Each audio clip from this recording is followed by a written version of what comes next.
and I was so scared and nervous. And the feelings were just too overwhelming to deal with.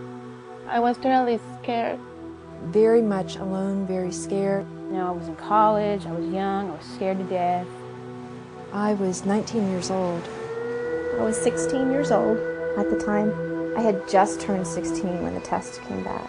I'm pregnant at the age of 26. I found out I was pregnant. I didn't know what to do. I didn't know what to do. I didn't know what to do.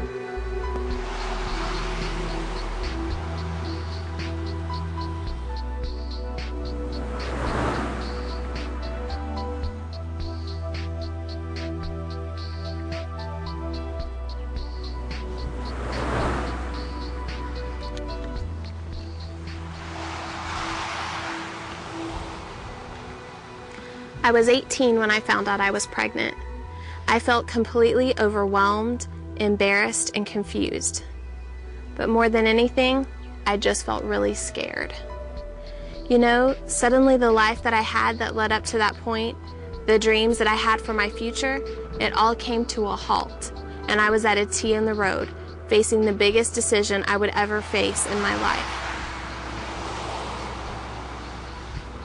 Which way to go from here? I'm Jennifer Coker. No matter how you got to this point, you face the same decisions now that many of us have had to face. That is why I and several other women wanted to be a part of making this video. We wanted to have a chance to share things we learned from our experiences so that you can be informed, as many of us were not. We want you to know that you're not alone. We've all come to this place and made different choices. We hope that hearing our experiences will help you as you make your choice.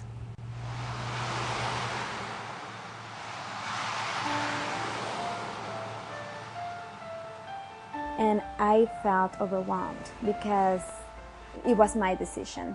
I'm like, I need to fix this. I need to hide it. Fear. It will ask you to do things you would never do otherwise. When you're in that position and you're scared, you're not really thinking clearly. And I remember the whole time that my head was just in a cloud. I had no idea who I was. I didn't know what I was doing. I was scared what the people say, what my church say, what my friends say, what my dad, my family says. It was an abusive relationship, and I felt like I was trapped, and I felt like I didn't have any way out. It's too hard to be a single mom for my 3 kids. You have 3 choices: abortion, adoption, or parenting. And I felt like at the time I didn't have any other options, and I felt hopeless. I felt like I didn't have any answers. So a friend told me that she had had an abortion. And I was pregnant again. The baby's daddy did not want another child. He just didn't want a baby. Gave me a name of a friend, an adult, said she was going to help me, and she ended up giving me the name to Planned Parenthood. And my husband decided that it wasn't a good idea to have another child. That he had just graduated from college, and he's an electrical engineer, and I was a nursing assistant. He said that it was either him or the baby. And then he added, but if you decide to have the baby, then our parents will stop help us financially to continue college. They told me at the abortion clinics that it would be an easy answer, and that it was quick, painless. I could go in and then just go out and life would be like it was before. But that was not the case at all. It never ended after that. You know, it wasn't a quick, easy procedure that only took 5 to 20 minutes. It was a procedure that lasted the rest of my life. I wanted to know what my baby looked like at 6 to 8 weeks. And they said that it was just a blob of tissue. And they told us that that's all it was. It was just blobs of tissue. It was not life. So I was like 10th and 11th week. They didn't tell me that it had a heartbeat, that it had brain waves. Didn't tell me that my child had fingerprints and toes, and possibly could even suck its thumb at that point in time. When I found out the truth about fetal development, that at 3 weeks there was a beating heart, that by 8, 9 weeks, all the vital organs were there. When I found out that there was little arms and legs and fingers and toes on these little children, I was devastated. It's like, oh my God, these were my children. And it's so unnatural for a woman to take the lives of her own children. And I remember going to ultrasound school in North Carolina, and I saw for the first time a 9-week baby that was jumping and moving with fingers and toes. And I said to my instructor, I said, "That's a baby." He goes, "Yes." I go, "But they told me it was a blob of tissue."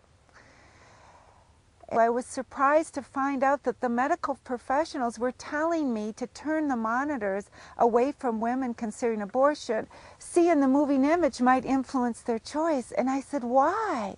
I said, "They have a right to make an informed choice." And then they performed an ultrasound. And they put a blanket between my face and the monitor. I wish I could have seen my baby. I was like 5 or 6 weeks pregnant, but nobody told me anything. They never told me the risks to the procedure, that I possibly could get an infection, that they could perforate my uterine wall, that I could be infertile.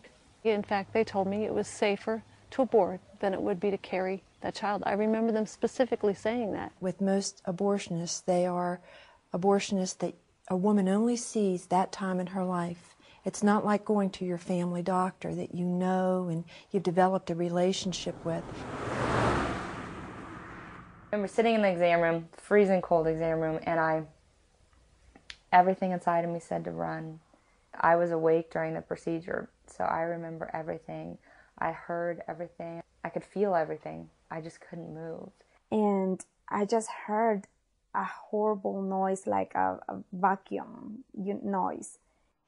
As they were vacuuming, I felt everything, and I felt the scraping. To be on a table and have a machine inside of you and a doctor to begin to literally pound and beat that child to death inside of you, to rip it apart with a vacuum. And seeing that jar sitting there and seeing the hunks of a baby put in it. But it was very painful. That alone makes me not want to have another abortion. I wouldn't even think of having another abortion. I lay down on that table and I got up a different person. Right after I woke up, I knew something was terribly wrong. I felt a tremendous emptiness and a loss. And still I was trying to fill up this emptiness that I had inside of me. But nothing works. Nothing works. The hole never goes away. When the grandchildren came, it was even worse because now I had babies to hold. And it was very difficult. And so everywhere I went and I saw babies and pregnant women, I felt so sad. And the worst part was that I could not share that with anybody. And I immediately started to remove all of those promises that I had made, that I would never smoke, drink, use drugs, do all of the wild partying. And one by one, I started to use drugs, alcohol, bulimia, all of these things to try and stuff the pain in my life. I started drinking. I am an alcoholic, as I always will be. I never touched a beer or nothing before that. I turned 40 and I began to use drugs. Hadn't ever done any type of drug in my life. I'd only been a mother, a wife, and I worked. I thought I could run from everything, but I couldn't. And I just kept drinking and kept doing drugs and became promiscuous because I thought if I hated myself so much, the only way somebody was going to love me was if I gave them something in return. I mean, drug use and sexual promiscuity and just, I mean, it was like a downward spiral. It really was. It was, I went from just a good student, I had everything, you know, and then it just went from downward, and now, I mean, I'm in prison. It's my second time in prison.